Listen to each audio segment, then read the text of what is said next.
Hello guys, ഞാൻ ഇന്ന് രാത്രി എന്തുണ്ടാക്കുമെന്ന് കുറേ നേരമായിട്ട് ആലോചിച്ചിരിക്കുകയാണ്.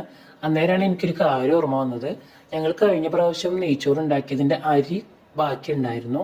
അപ്പം ഇന്ന് രാത്രി അത് തന്നെ ഉണ്ടാക്കാമെന്ന് ഞാനും വിചാരിച്ചു. അതിനു വേണ്ടി ഞാനൊരു പാനൊക്കെ എടുത്ത് വെച്ചിട്ടുണ്ട്. അതിൽ കുറച്ച് നെയ്യ് ഒഴിച്ചു. പട്ട, ഗ്രാമ്പൂ, ഏലക്ക ആ വക എല്ലാ സംഭവങ്ങളും ഇട്ടിട്ട് നന്നായിട്ട് ഇളക്കി കൊടുക്കുന്നുണ്ട്.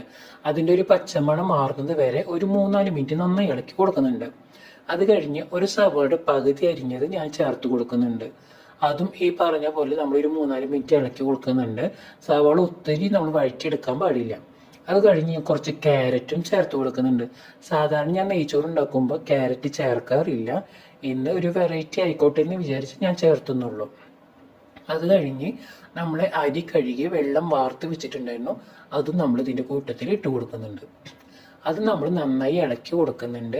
ആ നെയ്യിൻ്റെ മണമൊക്കെ അരിയിലേക്ക് കയറി പിടിക്കാനായിട്ട് ഒരു 3-4 മിനിറ്റ് നന്നായി ഇളക്കി കൊടുക്കുക. അത് കഴിഞ്ഞ് ഒരു ഗ്ലാസ് അരിയിലേക്ക് 1.5 ഗ്ലാസ് കണക്കിയ വെള്ളം നമ്മൾ തിളപ്പിച്ച് വെച്ചത് ഒഴിക്കുന്നുണ്ട്. അത് ഒഴിച്ച് കഴിഞ്ഞിട്ട് നമ്മൾ ഒരു അരമുറി നാരങ്ങ പിഴിഞ്ഞ് ഒഴിക്കുന്നുണ്ട്. കുറച്ച് ഉപ്പ്, അതുപോലെ തന്നെ കാഷ്നട്ടും കിസ്മിസൊക്കെ വറുത്ത നെയ്യ് ഞാൻ അതിൽ ചേർത്ത് കൊടുക്കുന്നുണ്ട്.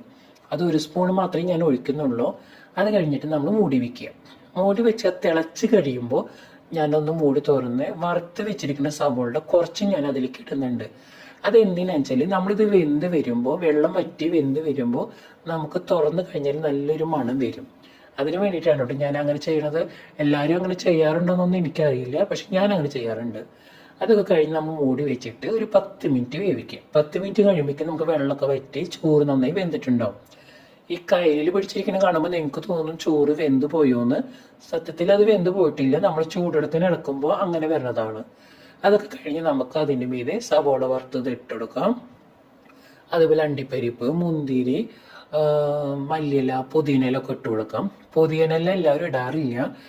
ഞങ്ങൾക്ക് അതിൻ്റെ ഫ്ലേവർ ഇഷ്ടമായതുകൊണ്ട് ഞങ്ങളത് ഇടാറുണ്ട്. എന്നിട്ട് നമുക്ക് മൂടി വെച്ച് അതിൻ്റെ മീതെ കുറച്ച് നെയ്യും കൂടി ഒഴിക്കണം. കുറച്ച് നെയ്യ് ഒഴിച്ചിട്ട് നമുക്കത് മൂടി വെക്കാം. ഒരു 2 മിനിറ്റ് നമുക്കത് ആവി കയറ്റണം. അത് കഴിഞ്ഞിട്ട് നമുക്ക് ഗ്യാസ് ഓഫ് ചെയ്യാം. അപ്പം ഇന്നത്തെ നമ്മുടെ നെയ്ച്ചോറ് റെഡി ആയിട്ടുണ്ട്. അടുത്ത വീഡിയോ ആയിട്ട് കാണുന്നത് വരെ ബൈ ബൈ.